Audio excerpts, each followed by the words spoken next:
Ever wondered how people add the pinned videos at the top of their TikTok profiles? We're here to help you do the same.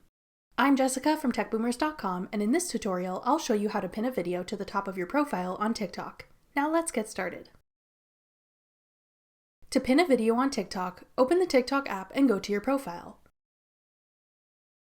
Then open your video that you want to pin. Tap the three dots on the right. Now select Pin. The pinned video will be bumped to the top of your TikTok page and have a red box that says Pinned at the top. You can have up to 3 videos pinned to your TikTok profile at any given time.